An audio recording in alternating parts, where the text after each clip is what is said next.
Hey everybody, welcome to Crack Pack Tuesday number 95 on the Mana Leak. I'm John as always, and we've got ourselves another pack of Aether Revolt here. I don't think I've turned a corner on this set yet, but I have figured out the secret of get 5 2-drops down by turn 3, turn them sideways and win the game. I still don't like the format, but of course we're going to keep cracking packs, discussing draft for at least a few weeks, and then of course we'll do some packs of Modern Masters when it comes out. But let's crack this open, see what's in it, and see what we would take pack one, pick one if this was a draft.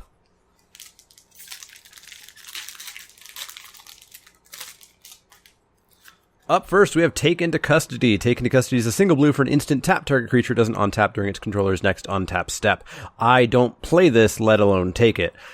This is a cool effect, but it needs something more. It needs to draw a card, it needs to be on a creature, etc. Even for a single blue, it's just not good enough. Gearpoor Osprey is up next. 2 and a white for a creature bird flyer. It's a 2/2, and that's about it. Totally fine. It's a Winddrake in white, which is great. It's a key part of the blue-white flyers deck, which is fine, but you certainly never first pick it. If you want one of these, you can get one of these pretty late in the pack. Wrangle is up next. 1 and a red for a sorcery. Gain control of target creature with power 4 or less until end of turn. Untap that creature. It gains haste until end of turn. Not very good, and I wouldn't recommend playing it. However, I did, unfortunately not recorded, play a draft where I went black-red, Wrangle, Carry Zev's Expertise, Defiant Salvager. And I stole a bunch of creatures and sacked a bunch of creatures, and I actually went 2-1 in that draft. I don't know that it was entirely because of my deck. I imagine it was partly my opponent's lack of luck, etc. But it worked. But I wouldn't recommend it, and I wouldn't really recommend ever really playing Wrangle if you don't have to. Next up is Silk Weaver Elite. 2 and a green for a creature elf archer. It's a 2/2 with reach, and if you've revolted that turn, you get yourself a card. With the card, this is okay, and without the card, it's pretty darn mediocre. I would play this as a 23rd card. You just desperately need something. Maybe bring it in out of the board if you're up against flyers, but there's an obnoxious number of flyers that are 2/3s, which this does nothing against. Certainly not a first pick, though. Speak of the devil, there's Defiant Salvager. 2 and a black for a creature Aetherborn Artificer. It's a 2/2, and you can sack an artifact or a creature to put a +1/+1 counter on it. And the thing that kills this card is that you can only do that at sorcery speed. If this was instant speed, it would be infinitely better, like extraordinarily good. At sorcery speed, it makes this almost unplayable. If you have to, you can play this as a 23rd card. If you can do some really janky synergies like I mentioned with Wrangle, give it a go. But only do it when you're trying to have fun, not when you're trying to win. Prey Upon is up next. Solid first pick card. Single green mana for a sorcery. Target creature you control fights a creature you don't control. It's Prey Upon. We've talked about Prey Upon a lot in a number of sets. I first saw it in Innistrad when fight was introduced as a mechanic, and it's been great ever since. It's totally fine and utterly first pickable. Hopefully we get something a little bit better. It is conditional, of course. You need to have a creature that can at least trade, but it's still pretty darn good for a single mana.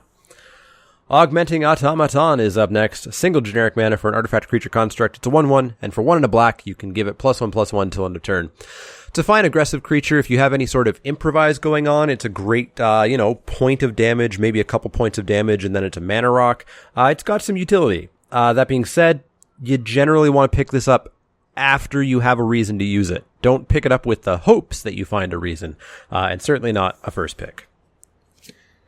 Aether Inspector is up next. 3 and a white for a creature dwarf artificer. It's a 2/3. It's got vigilance. When it enters the battlefield, you get 2 energy. When it attacks, pay 2 energy, make a servo. This is the worst of the Aether cycle. It is just ridiculously overcosted. A 2/3 vigilance is garbage on turn 5, which is the first turn that this thing can actually attack. I avoid this. I don't play this even when I am white. I certainly don't first pick it. Next up is Implement of Examination. 3 generic mana for an artifact. Pay a blue, sack it, draw a card. When it goes to the graveyard from the battlefield, also draw a card. So pay a blue, sack it, draw 2 cards. It's Divination on layaway, plus an extra mana. It's fine. All the implements are kind of okay. They get a lot better if you have a reason to have artifacts, of course. But at least this one and the green one are kind of playable, even if you don't have a reason to have artifacts. So it's fine, but it's nowhere near a first pick. It's way closer to a late pick.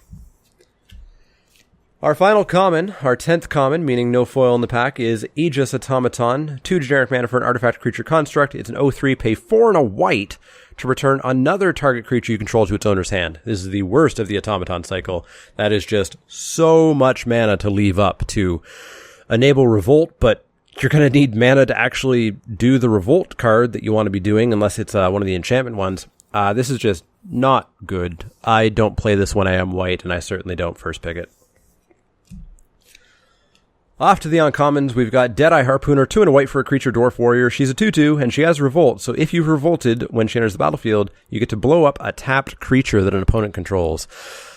This doesn't really go off. Revolt doesn't really go off, except for at instant speed. At instant speed, Fatal Push, things like that, Revolt's a little bit easier to pull off, but Revolt is kind of, slightly non-mechanic in this set. And this being so narrow that you really, really, really need to have the Revolt happen just doesn't really work out. So I'm not super sold on Aether Harpooner or Deadeye Harpooner. We'll keep it in frame, but I don't think it would ever lose out to Prey Upon. Our second uncommon is Windkin Raiders. Windkin Raiders 4 blue for a creature human artificer. It's a 4/3 with flying. That's very expensive, but it has improvise. So if you play your Implement of Examination, etc., you could maybe get this out 2 turns early. I think 3 would be probably the fastest you could get it out early. You'd have to be lucky, but yeah, you could maybe pull that off. It's a fine card if you're in blue, and if you're especially in like blue-red improvise, this is a great card. I think you could arguably consider first picking it, but again, I don't think it would win out against Prey Upon, but it is a solid card in the decks that want it. Our final uncommon is not a first pickable card, and in my opinion, not a playable card. 4 and a white for an enchantment aura aerial modification. Enchant creature or vehicle, as long as it's enchanted. If it's a vehicle, it's a creature as well, which means it turns on the vehicle, and it gets +2/+2 and has flying. That is way, way, way too much to pay for, the ability to get just utterly blown out by removal. Even bounce blows you out. Caught in the Brights or anything like that would blow you out because you've wasted 2 cards. I don't like the modifications. They are an absolute trap for newer players. Yes, you could put this on a Dreadnought and do bad things, and yes, I've lost to that. But the people who play that lose way more than they win, so don't play the modifications. Our rare blows up everything in frame. It's Aether Sphere Harvester, so we can just throw those away. Aether Sphere Harvester, 3 generic mana for an artifact vehicle. It's a 3/5. It's got flying. You get 2 energy when it comes in. You pay 1 energy to give it lifelink until end of turn. What's the crew cost for all this? Why, it's 1. This is one of the cards, one of the vehicles that I think Wizards just utterly screwed up on. I think this development team wanted way too desperately for vehicles to be playable, and it resulted in this and Copter and Untethered Express. And I think basically it ruins the format a little bit. And it also ruins our Crack-a-Packs a bit, because I don't think there's any discussion. I don't think there's any discussion that this is the card that we take. There's no reason that you should ever take any of the other cards at all. Please, Wizards, if you ever reprint vehicles, basically don't ever make a crew 1. Or if it's a crew 1, make it be like a 2/2 on the ground or something. Pretty mediocre. Don't make them broken like this. So Aether Sphere Harvester is going to be my first pick. I imagine it's your first pick. Let me know in the poll in the top right-hand corner of the comments down below. Would you actually take Prey Upon or something like that over the Harvester, or would you just take the Harvester? As always, if you have any questions, comments, or suggestions, you can find me on Twitter at The Mana Leak. That's LEEK, like the vegetable, not the card. You can also find me at facebook.com/TheManaLeak, twitch.tv/TheManaLeak, and patreon.com/TheManaLeak, where you can become a backer, sponsor a draft, and work your way towards earning one of these playmats. As soon as you hit $60, total donated, if that takes you 1 month of $60, 60 months of $1, somewhere in between, whenever you hit that $60 milestone, you get this playmat sent out to you. I've already sent 1 out. Next month, 2 more will be going out. So check that out. As always, if you have any questions, comments, or suggestions, let me know. Otherwise, see y'all next time.